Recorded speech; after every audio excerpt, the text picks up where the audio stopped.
Estamos de volta com Vida em Conexão, com o nosso grande entrevistado do dia, que é o André Auler. Nossa conversa está maravilhosa. Você que chegou agora, o André é formado em comunicação e ele trabalhou muitos anos, desde os seus 17 anos de idade, ele está envolvido com TV e muitas coisas do que vocês já viram aí por aí, tanto na Globo quanto em outras TVs, saiu e parte, né, do trabalho dele. Quais as experiências que mais te marcaram na sua vida? Você contou pra gente um pouco da sua...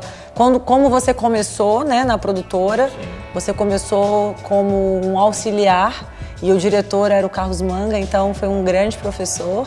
Sem dúvida. E aí, conta um pouquinho pra gente. Na verdade, eu acho que uma das coisas que foram primordiais na minha formação hoje, evidentemente além de toda formação familiar, porque na produtora, quando a gente trabalha com vídeo, principalmente em produtora, você lida com muita gente e muitos mundos diferentes. Uhum. Então eu já gravei em favela e já gravei em palácio e em tudo que a gente pode encontrar aí no meio. Então você vê que você acaba derrubando os seus próprios preconceitos. Entendeu? Nossa, deve ser muito bom você poder conviver realmente com aquilo que você jamais imaginaria que uma pessoa poderia viver com e você também se deparar com uma família que vive com tão pouco, né? E mesmo assim é feliz, né? Exatamente. E às vezes você lida com pessoas que você nunca imaginou que fosse lidar, porque legal. São de outro mundo, mas você lida, e você vê que tem um ser humano ali. Que legal. Entendeu? Que é uma pessoa, muitas vezes, a vida levou para caminhos distintos ou que você não concorda, mas que tem um ser humano com uma essência boa ali, entendeu? Então eu acho que antes de você julgar qualquer pessoa, seja por quem ela é, por quem ela pareça ser, você tem que conhecer a história daquela pessoa. E muitas vezes é engraçado, eu converso muito com meu marido e a gente conversa muito sobre tribos hoje, né, que existem. E assim, a gente, porque vive dentro do nosso mundo, a gente acha que só o nosso mundo existe. E de repente você se depara com um outro mundo de uma outra tribo ou de uma outra comunidade e que você fala, gente, eu nem sabia que aquilo existia. E eles são super felizes e vivem super bem, pessoas bem-sucedidas, que talvez a gente, exatamente como você falou, quebra preconceitos e quebra também um pouco de ideais que a gente tinha, talvez, de que, né, talvez pela nossa criação ou por coisas que a gente viveu, que a gente acha que só aquele caminho vai dar certo. Exatamente, e que não é por aí, né? E o problema é que hoje em dia, quando você encontra algo diferente, em vez de você procurar conhecer, procurar se informar, você já põe aquele escudo, não quero saber, aquilo não pode, aquilo é o errado, e já pronto, aí já começa a violência, a discordância, o conflito. Com certeza. Né? Em vez das pessoas procurarem conhecer o novo, elas querem afastar o novo, o desconhecido. Que eu falo aí que você vive no seu reino do medo, né? Tem pessoas que vivem no reino do medo, aquele reino de que... se é desconhecido para você, eu prefiro não saber e não conhecer. Então você se protege indo contra, talvez, em vez de exatamente fazer aquilo que você falou. E aí, com todo esse conhecimento que a vida te levou a ter. Pois é, aí da produtora eu fui trabalhar na TV Manchete, que eu fiz um programa infantil, que na verdade a gente colocou no ar, era o Cometa Alegria. A primeira apresentadora criança negra. Nossa, que legal. A Manchete quebrando tabus. Sim. Quem é craque na matéria já sabe. Cíntia mais Baby, mais aventuras, multiplicado por 1000 dicas e informações, é igual a Cometa Alegria. Isso que ano? Isso em 80 e... Não, isso já foi, porque eu entrei para a Manchete em 86. Mas o Cometa Alegria eu fiz em 89. Nossa, mas há muitos anos já fazendo algo que até hoje isso ainda... Pois né, é uma das coisas que eu vejo que ainda existe algumas coisas a serem quebradas, né? Pois é, mas é engraçado que a resposta do público, parte foi boa, mas... Sempre tem aqueles preconceituosos, aqueles que são do contra. Mas a parte que foi boa foi a maior parte. Ai, que bom. As pessoas gostavam muito da Cíntia. Que legal. Gostam até hoje, né? Que é a Cíntia Raquel. Ah, que legal. E aí fiz programa sobre cinema também, o Cinemania. Era um programa muito conhecido na Manchete na época. Nós estamos aqui para falar de um filme de cinema feito a partir de um seriado de televisão com lançamento em vídeo previsto para os próximos dias. Os Intocáveis. Que também serviu de escola para mim, para eu fazer anos depois o What's On, do Universal Channel. Sim. Trabalhei em documentários com o Maurice Capovilla, que eram... aliás, eu entrei na Manchete para fazer isso em 86, uma série de documentários com o Maurice Capovilla, que é um cineasta. E chamava-se Desafio do Mar. E você então trabalhou dentro da TV em várias áreas diferentes, né? Com programas infantis, documentários... A área, na verdade, era sempre... A direção. Produção. Nessa época eu fazia produção, dirigi muita coisa interinamente. Às vezes o diretor não podia ir, tinha algum problema, eu acabava dirigindo. Mas com vários assuntos diferentes. Programa infantil, fiz free jazz, fiz musical, participei da produção do Rock 7 na Apoteose, daquele grupo Rock 7, na Apoteose. Fiz programa Choque também, que era um musical. Fiz um programa de ópera com Nelson Portela. Nossa, muita que coisa. É um barítono sim. brasileiro. Fiz muita coisa. Quando você entrou na Universal Channel? Não, pois é. Aí dali eu saí, fui trabalhar no Sesc. Certo. Porque o Sesc Nacional, que ficava no Rio, queria profissionalizar o departamento deles. Pilar, tudo era feito em VHS. Então, isso foi em 93. Na época eu levei um equipamento Beta, que era o grande... Betacam. Exatamente, o grande equipamento da época.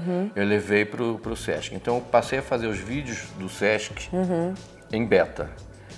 E como lá não era uma televisão, a cabeça não era de televisão, eu era meio que um one-man show que serviu como uma grande escola para mim também. A gente estava conversando antes do programa começar exatamente sobre essa questão da prática. Foi. Porque muitas pessoas, elas hoje ficam muito preocupadas com a questão dos cursos, né? Cursos, dos títulos. E aí eu tenho que ter uma faculdade, um MBA, uma pós-graduação, e aí daqui a pouco eu já estou com meu mestrado, e aí você fica aí 10, 15 anos estudando, e quando você vai para o mercado de trabalho de verdade trabalhar, você vê que aquilo tudo que você estudou é muito importante, mas aquilo é uma parte da vida, é uma parte do contexto. A pessoa precisa ter Você prática. tem que aprender a ter prática, né? Não adianta. E eu acho que essa questão de você começar a trabalhar desde novo e se envolver naquilo que você gosta e realmente participar dos bastidores, nem que seja simplesmente como telespectador, alguma coisa você está aprendendo. Sim, sem dúvida. Então não existe você participar, né, talvez de uma pequena gravação, ou de um pequeno teatro, ou de qualquer área que você trabalha, ou de uma pequena cirurgia, que talvez seu pai é médico, você vai lá assistir. Alguma coisa dali você vai aprender, né? E eu acho que hoje as pessoas que estão em casa, elas têm que pensar um pouco sobre esse lado também, que tem que ter um pouco de equilíbrio, né? O equilíbrio do trabalho. Equilíbrio, eu acho que é a palavra palavra-chave. certa, né? A palavra certa. Aí do Sesc eu fui para a Globosat. Certo. Fiquei por alguns anos no marketing da Globosat, mas eu não fazia propriamente dita a parte de marketing. Eu fazia os vídeos para o departamento de marketing e fazia os eventos para o mercado publicitário no Rio de Janeiro. Legal. E auxiliava os eventos com a equipe de São Paulo. Mas fazia todos os vídeos que precisavam de vídeos de venda para o departamento comercial, era eu que fazia. Certo. Sentava lá e editava. E você editava. Depois, isso de 96 a 2000. 2000 eu fui na época era o USA, que passou a ser Universal Channel. Eu fui como gerente de programação. Eu lidava muito com a equipe de Los Angeles, já que é um canal que é parceria Globosat. Eu não sabia que era parceria Universal, com Globosat. Para mim era só Universal Channel. Não, é parceria Globosat e NBC Universal. E como gerente de programação, eu lidava muito com a equipe de Los Angeles, que agora ultimamente era em Miami, mas eu trocava muita ideia porque eles queriam saber exatamente como é que funcionava o Brasil. Já que o canal vai para a América Latina toda, eles precisavam saber como é que era o mercado brasileiro, porque é diferente. A cultura. Exatamente, a cultura do Brasil da cultura do resto da América Latina. Verdade. É diferente. É verdade. Em questão de língua, claro, Sim. de estética, de horários. Então a gente fazia uma pequena adaptação para o canal aqui no Brasil. E paralelo a isso, a gente começou a fazer o What's On, que era um programa sobre cinema e sobre as séries do canal, para botar na programação, por dois motivos. Um, para dar uma cara abrasileirada ao canal. E outro, porque a gente fazia peçazinhas de 3, 4, 5 minutos e aquilo servia para afinar a programação. And how was to dress the outfit, the Iron Man's outfit? That was tough. I really love stuntmen. Considering that Iron Man has several fans all over the world, how was the responsibility to play to not disappointing them? Ele, gente, foi um dos grandes nomes que já entrevistou aí, acho que todos os maiores nomes de Hollywood, né? Entre eles, Angelina Jolie, Tom Cruise. Vai falando os nomes. Alguns. Angelina Jolie, Tom Cruise, Will Smith, Ray Fiennes, Benicio Del Toro, o elenco de Harry Potter, Dustin Hoffman. E como foi pra você, assim, você pensar, meu Deus, eu cheguei no auge da minha carreira, hoje consigo ter acesso a entrevistar grandes nomes do cinema. Realmente acho que você viu que tudo aquilo que você sonhou, que você trabalhou para, né, a sua dedicação, que a sua vida, o seu sonho se tornou realidade, na verdade. É verdade. E qual foi a sensação que você teve quando você realmente se despertou para isso, assim? É engraçado porque é um misto. Não, a sensação é maravilhosa. A sensação é maravilhosa. Tipo, eu consegui, né? Alcancei, né? Venci, alcancei. Né? Tenho muito mais coisa para fazer ainda. Sim. Não parou aí. Não, sim. Mas alcancei. Mas cheguei lá, exatamente. Né? Agora é engraçado porque, por exemplo, eu entrevistei o Kiefer Sutherland, a Reese Witherspoon, que é aquela lourinha do Legalmente Loura, e o Hugh Laurie, que é o House. Entrevistei o House na época áurea do House. Em todos eles, mas no House, eu estou te falando isso porque o Hugh Laurie foi o que me veio isso mais a sensação foi maior. Why did you keep your British accent to do Dr. Cockroach and you speak like an American in House? Interesting.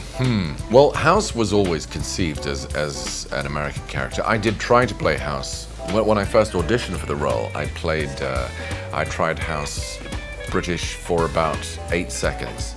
Eu ficava às vezes sentado na frente da pessoa ali, da celebridade, com a minha lista de perguntas, a minha pauta, e um misto de emoções ali dentro. Imagino, para você se controlar. Como profissional, como jornalista, como fã, como tudo. Sim. Sabendo que ali no meu lugar vários jornalistas pagariam para estar. Sim. E você tendo que manter aquela carinha assim, de normal, tal, mas a vontade de fazer, gente, eu tô aqui na tua frente, não acredito. Consegui, né? É muito engraçado. Legal.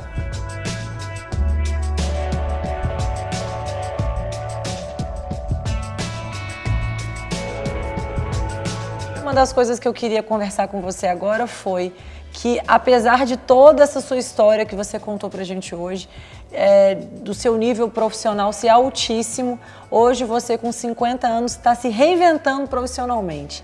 E para mim isso foi uma das coisas que eu achei muito interessante, porque hoje na nossa sociedade a maioria das pessoas elas tem muito medo de se reinventar aos 50 anos, aos 40, aos 30, porque na verdade se você se formou em algo, você se sente pressionado para viver aquilo, e às vezes a pessoa não é feliz naquela área, mas ela está ali pelo dinheiro, mas não pela felicidade, e aí chega uma hora que ela não dá conta de se sentir bem, então a vida vira amarga ou vira ruim, ou simplesmente cheguei aonde eu acho que eu poderia chegar, aconteceu algo na minha vida que eu falo, ótimo, mas eu posso crescer, né?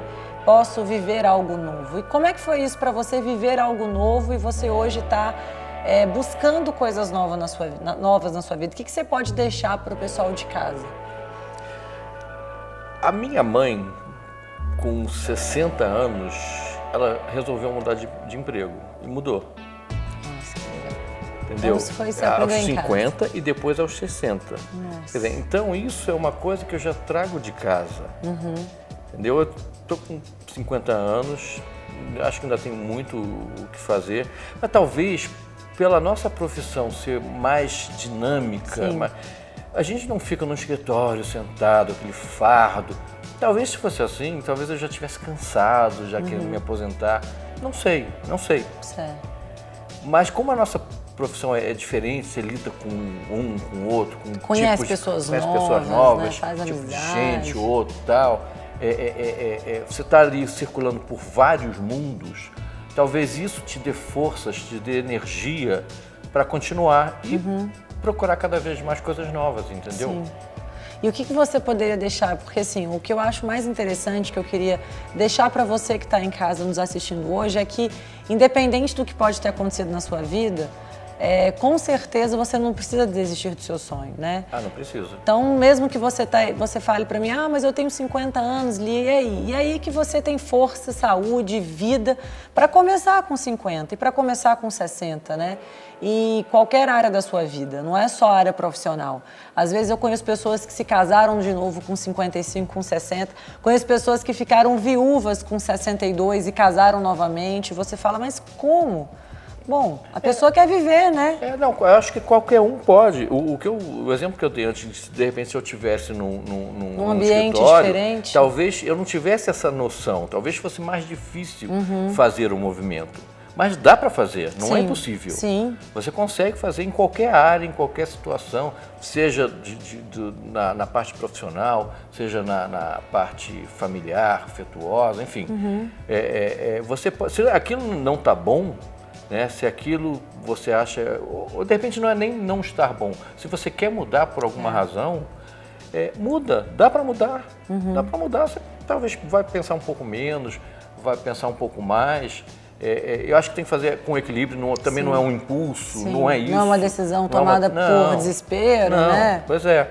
Eu acho que tem que botar vários prós e contras na balança. Certo. E seguir em frente, de uma maneira ou de outra, mas dá para fazer. Sim, com certeza. E aí, para a gente fechar a nossa entrevista de hoje, eu queria que você deixasse uma dica. Pessoas que são da sua área, pessoas que estão nos assistindo em casa, que são da área da comunicação, da publicidade, da produção, na edição, enfim, tantas áreas aí que englobam, né, esse trabalho todo da comunicação. Que dica que você daria para essa pessoa que está nos assistindo hoje, que ela fala, poxa, meu sonho é trabalhar nessa área, eu não sei por onde começar. O que você poderia deixar hoje de dica para eles? Eu acho que é persistir, porque sonho a gente é persistência, é trabalho, nada cai do céu.